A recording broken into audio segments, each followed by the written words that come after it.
In the last episode of the Maserati Biturbo, we declared the project finished. The engine was in worse shape than we thought, and the restoration series ended here. Or so I thought? It's not the ideal situation, not by a long shot. Sometimes you win, sometimes you lose. Let's leave it at that. A few days later, I get a Call from Mark. from Dynasty Motors, one of those calls you dread answering.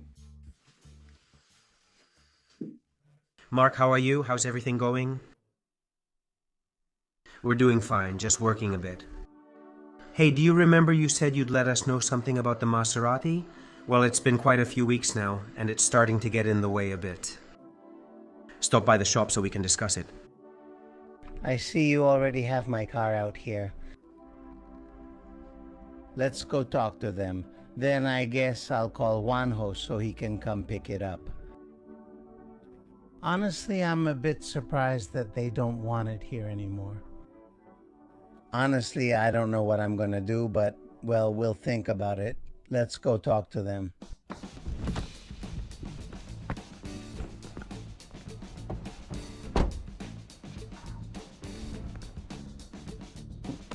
Oh, What's wrong? Mark, I'm staying. What's wrong? Hi, how are you? What is the engine doing up front? Is it true that you came, isn't it? I've been busy and didn't realize it bothered you all. The car's engine is out. What's happening?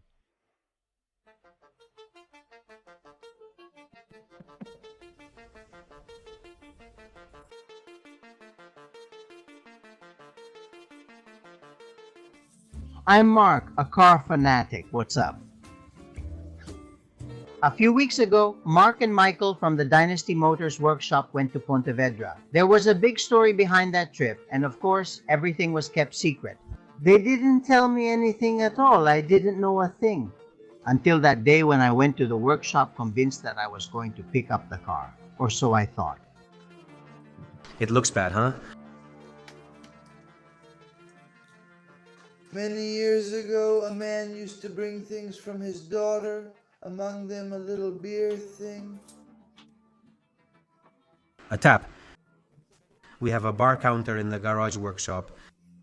Look. This is a change of a type of filter in Yeah, it's strange, right? Ben, and well, here's the collection of wheels, everything. Oh my goodness. Of all things, we have an electric Marbella. An electric Marbella? An electric Marbella. Wow, Raul, would you get wrecked, huh, with this? But was this from the factory or is it a prototype of something? It is, it's like that, it must be. It came with its papers. What do we have here? We found an engine. This isn't yours, is it? Mark, I don't know how this will go. If it has 6 cylinders, it's already better than Mark's, and the valves are intact.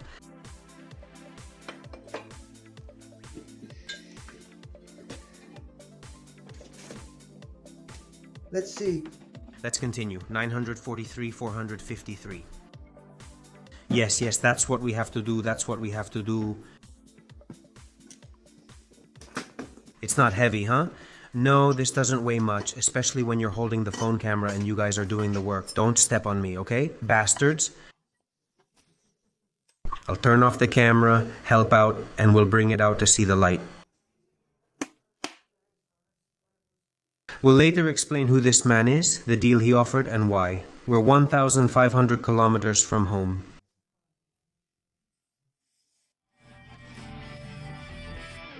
My friend Ángel, a fan of Mark. Is he really a fan of Mark? A follower of Mark since the beginning of his videos. Long before us. Yes, I actually know him from the videos before you guys. Right? For sure, probably. Well, I'm a geek for Mark's videos. Every weekend I check to see if a new video was out and all that. And up until recent years, Mark is getting cars that I think are something that really attracts me, the kind of cars he's buying. and that's it. So I got a Maserati Biturbo for €0. Now there are two of you in Spain, both with 0, but Mark got one. The first, the free one, the gifted one. And he did it with an engine there. At the time, the engine was also there.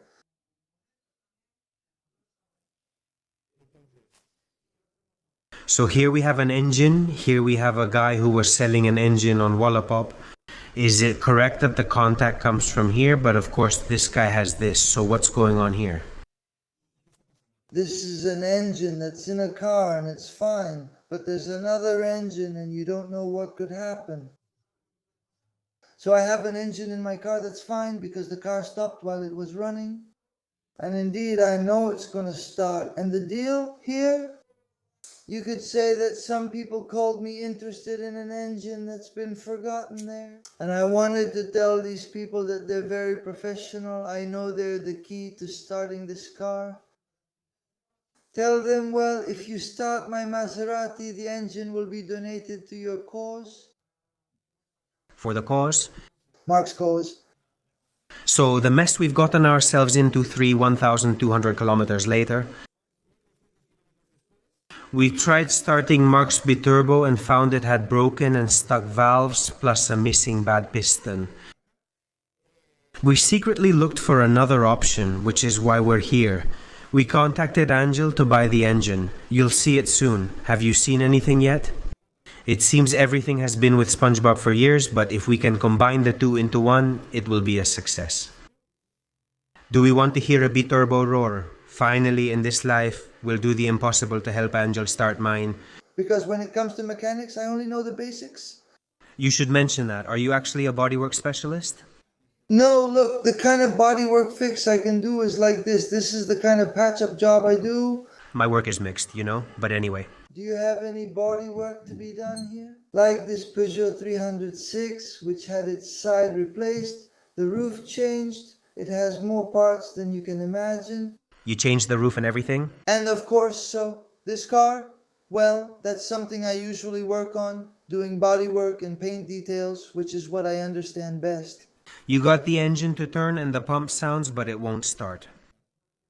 A vehicle that was stopped for many years, it was outside, it broke down. Here in Galicia, humidity is the worst thing that can happen to an Italian vehicle with the bodywork so poorly treated. So this car, did the years out in the open damage it? Inside you can see that the leather is very high quality, so the leather still seems to be holding up. Yeah, it's almost orange, huh? The cognac color, very exclusive to this model, but the panels and plastics themselves are a bit worn out. But well, we'll try. We'll move it out of the corner, place it in the middle, and see what we can do. I'll take it out later. If I got excited about this car, I'd paint it, fix it up, maybe I'd even take it to a meetup. Some favorites in Barcelona I like to visit are the ones in Terrassa and Montjuic. Who knows everything about our land? They pass the joints and check out those meetups, and I just drool over it. Do you have a pit stop at Dynasty Motors and home? Of course, in our area? Yes, the car. Let's see if a Maserati Biturbo makes it to Vols. I think that's already an achievement. Will it make it to the meetup?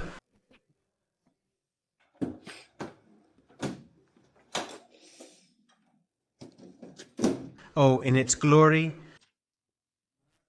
Mark, this is what we've got. There's nothing else. It's based on his car. No, not that either. This one is more complete, not the car's car. He has a V5.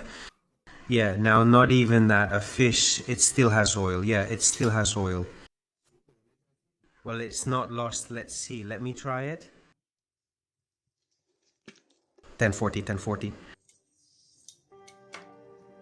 The deal was very simple. If they managed to start it, Angel's Maserati would give them the extra engine for my car, and if they couldn't start it, they agreed to buy the engine from him. Also, if you want to see how this story ended, and if this time the people from Dynasty Motors managed to start a Biturbo, I'll leave you the link to the full video of Angel's Maserati on the Dynasty Motors YouTube channel. Subscribe to the channel. You also have the direct link to the video in the description of mine. But now let's get to the important part. What happened with my Biturbo? So we went back to Vols. We have two engines, the original from my car, which you know the outcome of, and Angel's Maserati engine, brought from Galicia. The idea is simple to say, but not to do. From these two V6, try to make one good one. So that day, it was time to take an important step, finally take out the original engine from the Maserati, after so many months of doubts, diagnoses, and bad news. It was time to separate the car from an engine that most likely would never run again, at least in its current state. From now on, we'll have both V6 engines out, the car's original engine and Angel's engine. The mission is clear, to get a single good heart for this Biturbo. Once my engine was out, it was time to do the same with Angel's engine, open it up completely, and see what we could use. The plan was to combine the best parts from each, blocks, cylinder heads, crankshaft, connecting rods, and more, to assemble a single V6 Biturbo at least capable of starting this car again. It wasn't about making a perfect museum engine, but about getting the €1 Maserati back on the road. Subtitles by. See, it's grounded here? Or dirt, mud, this is from adding oil and not changing it. Yes, but it's odd because the top part wasn't burned. The cams and everything looked clean and the oil pickup is fine. Farah is already cleaning. It's just a moment. Do you want to get dirty, Mark? No, I'm not leaving. Because there are parts to clean, exactly. There are a lot of parts to clean, exactly. They called me and I have to go. Yes.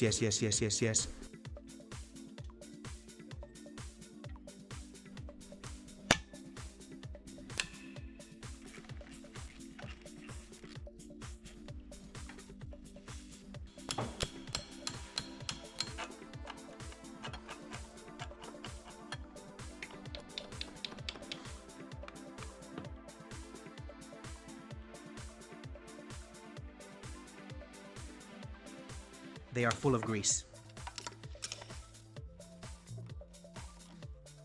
Hello?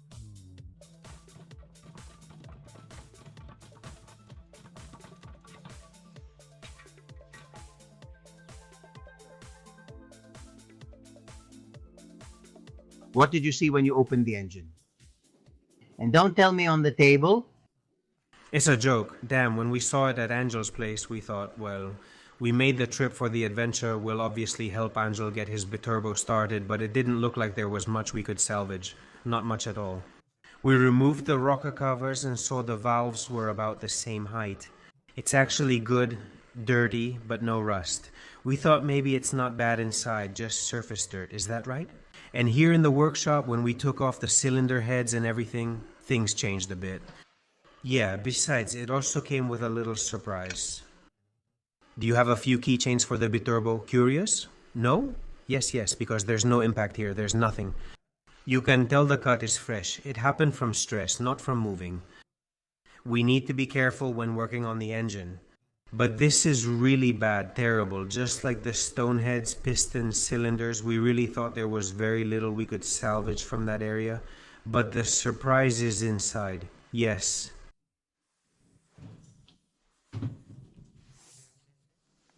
Compared to how everything else was. It looks spectacular, and inside it's surprisingly good. No bent rods, all 6 pistons intact. That's a success. That's a success. In a Biturbo. Exactly. The bushings are worn, but they're not badly worn. They don't have wear from long use.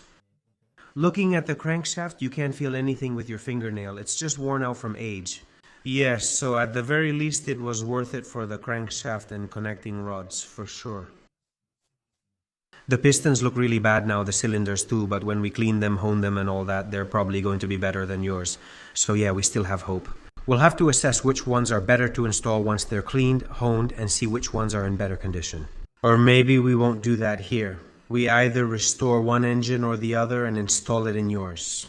Given what we've seen, especially with the valves, the aim is to combine the 2 engines using the best parts. Let's see, your water pump is better than this one, and so on. And the cylinder heads themselves are better on yours. Exactly, yes, reaching this point without changing, since we know some people will mention it in the comments. We could change everything, sleeves, cams, anything, but that's not the project's goal. It's about making do with what we have. We'll install new Vera bushings and wait for a full set of engine gaskets, just the basics to get by. This is now like an engine with 50,000 kilometers that runs well and should work. I mean, we've gone from bad to bad and then back to good again. We'll open your engine and see if we can make a good one from all the parts. Yeah, I think we're at a point where we're more satisfied than not with what we've found. Are you guys going to clean these cylinders and get them ready? At first, we'll handle everything ourselves. The only uncertainty is about final tolerances. If needed, we'll get help from the machine shop since they have the equipment for it. The issue with the valves.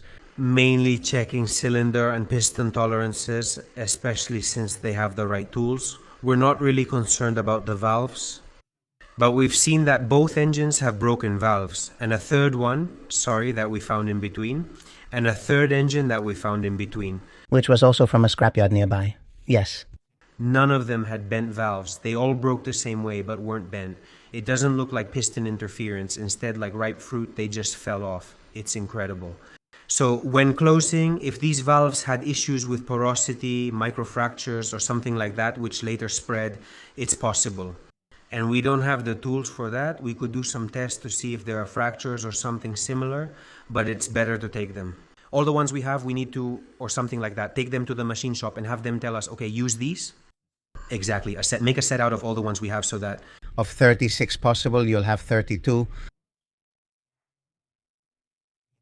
We need 18. Yes, each engine has 18, so you have 36, right? You have 32 out of 36 already, or is that just a number you have? I said I have 32 since this one has 2 broken valves and yours has 2 as well. Okay. I mean, subtract 4, yes. So 34 already then. We have 30 and... We have 34 to choose from, not 32. We need to pick 18. We have 32 options, 18, right? There should be 36, 8, 36 in total. How many are there? Wrong? 4. Okay, and we started with 36 valves. In theory, it's 18 and 18, 36 exactly, minus 4, 32. Math wasn't our strong suit. Well, you bought Maserati for €1, yes. If not, I would have paid more. Given how they failed, even that's something that concerns us a bit. I mean, given how they failed, let's see if out of 32 we get 4, and let's not forget. All the broken ones are exhaust valves, I think, yeah. I mean, proportionally, we have fewer options with the exhaust ones than with the intake ones. We probably won't have any problems with the intake ones. Can they be reused? There's also the possibility of finding new exhaust valves, or buying something a bit different and machining them or something similar. Yeah, but well, that's something for when we start assembling. A few weeks have passed and I'm back here at Dynasty Motors again, so let's see what they've done up to today. Man. How's it going? Amazing, huh? It's starting to sound like an engine. It's already beautiful, right? Super clean. Hours of work went into this. Yeah, quite a few, honestly. You took advantage of mine since they were a bit better, huh? We polished it a bit since the others were very rushed. Yes, the other day. Oh, mine also had the Maserati thing, but it just wasn't visible before. Interesting. Did you sand it too? No? To get all the rust off, right? A little bit, yes, no, yes. The caps too, so they look better. How nice it looks. Well, guys, here it is. There will be a video from Dynasty Motors about all the mechanics, so I won't go into too much detail. I can explain to you that there are several parts from different cars. For example, everything that comes from Angel's car, from Angel's engine. Also, the cylinder heads, if I'm not mistaken, come from Angel, right? And the small cylinder heads come one from each. One from each. Cylinder head, one from each. The cylinder heads are mine, and then all the pistons and valves also come from mine. So now we're going to put it in my car and see if after all this work it works or not. We also changed the clutch. We took it to the machine shop so they could check it, they'll look at it, they'll look at us. Why do valves wear out and fail? They can't check it in any way, so we're a bit at the mercy of whatever each valve wants to do. So let's see how this engine behaves. What you see here is no longer Angel's engine, nor is it the original engine. It's a mix of both engines. The cylinders come from Angel's engine. One cylinder head is mine and the other is his. The small cylinder heads are the originals from my car, the covers are also mine, and the crankshaft comes from the engine from Galicia. Even the valves are a mix of both engines, cylinder heads, cylinders, and valves. They went to the machine shop, and since we were at it, a new clutch and all new gaskets. In total, there are about 35 hours of work put into this, measuring, cleaning, machining, and making decisions. What could be saved and what was going to the scrap? What you're seeing now is the result of all those hours in the workshop condensed into a single engine. When we finally hung this V6 with ropes and carried it with the crane to the Maserati's engine bay, there was no turning back. This is the heart we've chosen for the €1 Biturbo. Now all that's left is the easiest part to say and the hardest to do. Putting everything together, connecting every hose and every wire, and see if the recipe of 2 engines in one is able to bring the car back to life. Or if the only thing we're going to get are explosions and fire in the carburetor. Let's go. Once the engine... Back in the engine bay, it's more than just turning the key. Check everything before starting. You have to check a lot of things, inspect all the fuel lines, clean the carburetor on top, and make sure the float is working properly. Set the timing with the distributor, install new spark plugs, put on the manifolds, and install the alternator and the starter motor. Put in a new oil filter, fill the engine with 20W-50 oil, check that those 6 liters of oil are enough, and also check the entire electrical system, which is amazing. We even added gasoline from an external canister to control exactly what goes into the engine and not rely on the car's original fuel system, since you don't know what condition it's in. Only when everything is in place can we afford the luxury of trying to start up this V6 V2. Thanks for watching the video. Now we're putting back the electrical components that we took out to check them. Or honestly, we took them to Pontevedra just in case they were needed for Angels, and we kind of swiped them. Did you mention it in the video? Yes, but since yours didn't... This is the coil, which is what makes the magic race and all this. I'm not sure if it's a signal amplifier or if it's just like a fuse, but the thing is that it goes here and it's connected to this. We're already installing the last thing so we can get it running. Will it start? Can you tell me in the comments if you thought it would start well or badly? We don't know. Let's see if it starts. Okay, don't film the car. I've got it like that. Look. Oh, close up, the water.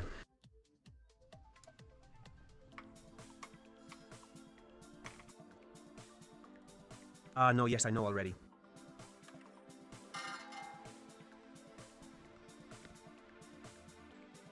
One, 6, 2. First we have Mark from the original Mars Garage, and then we have the other Mark from Mars Garage in Smurf Daddy mode.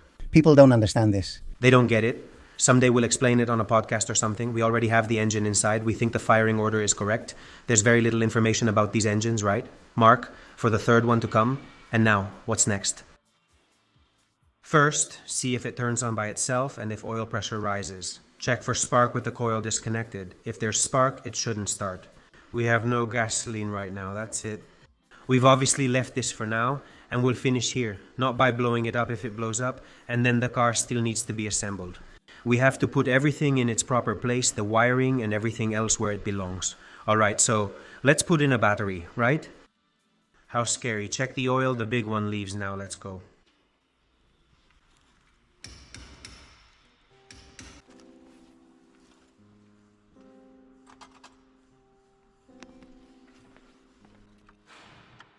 Oh, all the dashboard lights are on now. It hasn't reached Stuck, not reached, stuck, no. It won't catch, the Bendix is jammed. Yes. Yes, power.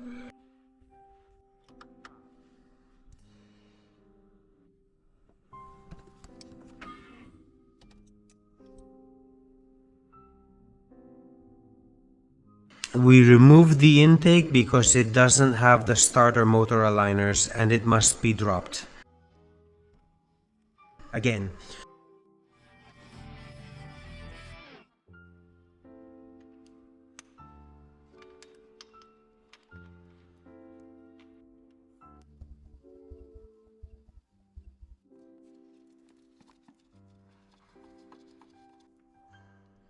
Look.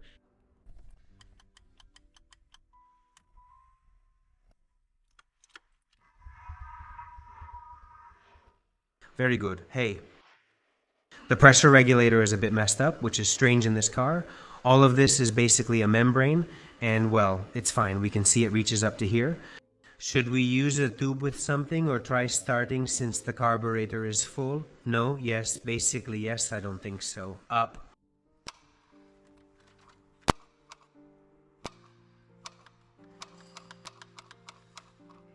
Let's see, try it again.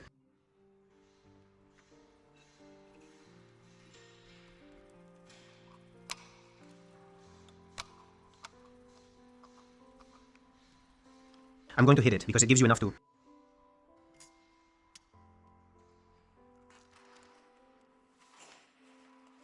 I'll hit it to see what happens. Cuerva, will you hit the butterfly? That's why I leave it still. Yes.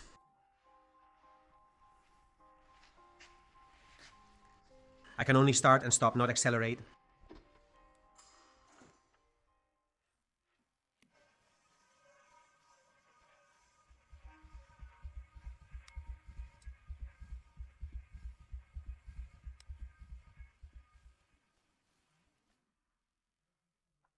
The start smokes, huh?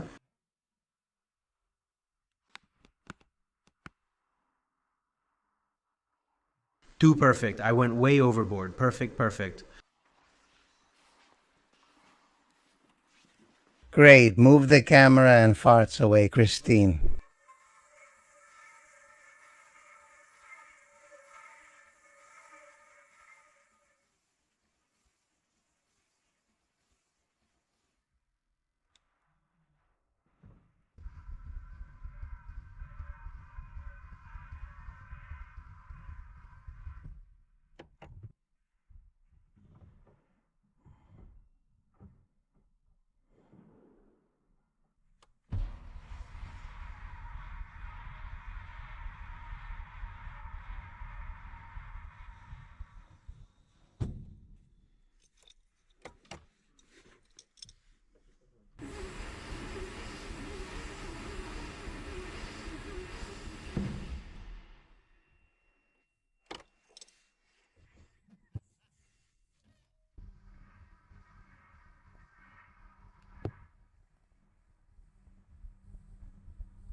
We're clear because there's zero information about the real firing order, so the little we find somewhere tells us one thing, and in other places it contradicts it.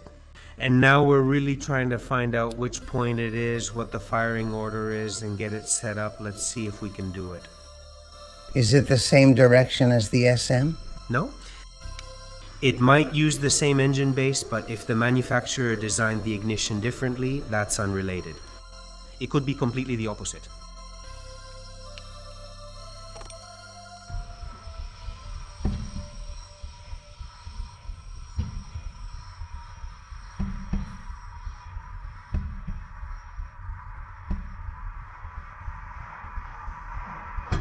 It's after 3 and I'm starving. They don't stop. They don't even stop to eat. We've seen manuals, where there were orders for strange startups. different ones. It's what we mentioned before. In one place it showed us one thing, in another something else. But we're going to start it up, right? Yeah. So, well, guys, Yeah. well, more or less, yeah, with fire included. All right, guys. It couldn't happen in this episode, but in the next one, I promise you, we promise you that we're going to take a ride and everything with the vehicle, so don't miss the next episode. I could do it, but it's Christmas, literally, and we have family commitments. That's normal, me too, so we'll leave it for today. I hope you enjoyed today's video. See you later. Don't all leave. No, of course not, Mark. We're not stopping here. We're not going to let this video end after all the effort we've put in. Even though there are parties and things like that, today is the 26th, a horrible day. December 26th, of course, St. Stephen's Day, which is a holiday in Catalonia, but technically I'm now Valencian. I work and have my business in Benito Orlando, but I actually live in Benicarlo. It's true that Mark can't come because he has family commitments at Mark's garage. I'm from there, huh? But in my autonomous community, it's not a holiday. My wife is going shopping with my mother-in-law. The little girl is with my parents, so I can't think of a better plan than going to the warehouse.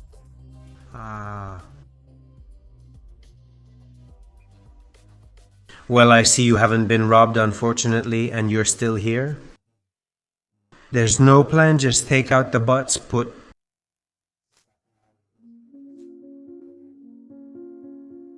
everything to 0 top dead center at 1, the crankshaft where it should be. I saw that it should have some marks on the bottom part. And check the valve clearance first. Because I suspect that something is wrong and there's no compression, we left it at the firing order. Now I think what happened here is already fine and we're going to fix this and do it right. There's just no information about these engines and the position of the crankshaft when you install them. In the end, I think we ended up setting up the firing order backwards, meaning there's no interference with the valves. Nothing's going to break, but we have the crankshaft set at 180 degrees, so the firing order... Here we have cylinders from 1 to 3 and from 4 to 6. It's a bit weird. It goes 1, 2, 3, 4, 5, 6. The firing order of this thing has to be 1, 6, 2, 5, 3, 4. And that's simply putting it back at top dead center, but now with the crankshaft at 180 degrees.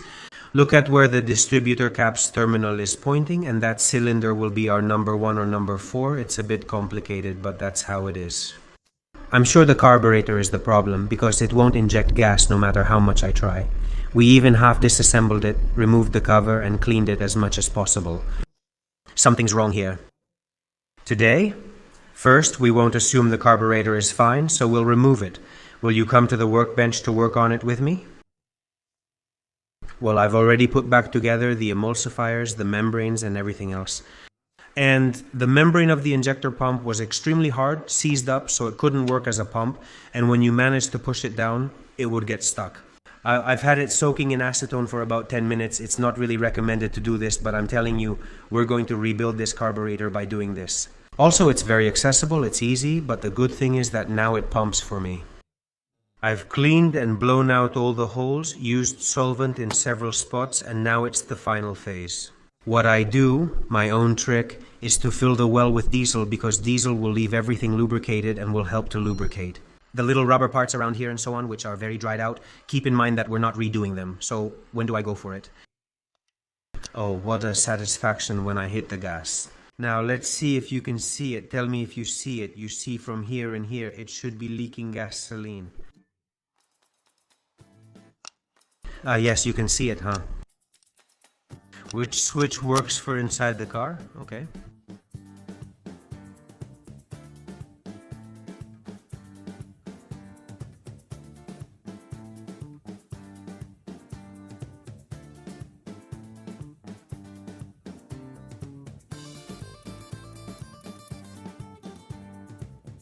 Now we have it at top dead center. All the timing seems to be fine. We've been turning it over and we've taken it out. Right now we don't have the valves adjusted. We're going to focus on getting it started with the valves set excessively loose, so to speak, because that way we make sure we have good compression. Will it make noise from the tappets? It'll probably start, but I'm not worried about that. Then we can properly check and measure the adjustment once it's running. Thank you for watching. Thank you, bravo.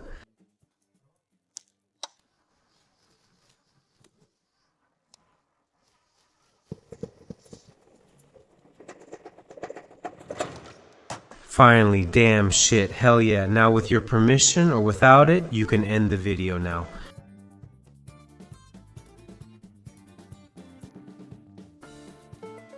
My name is Mark and I'm crazy about cars.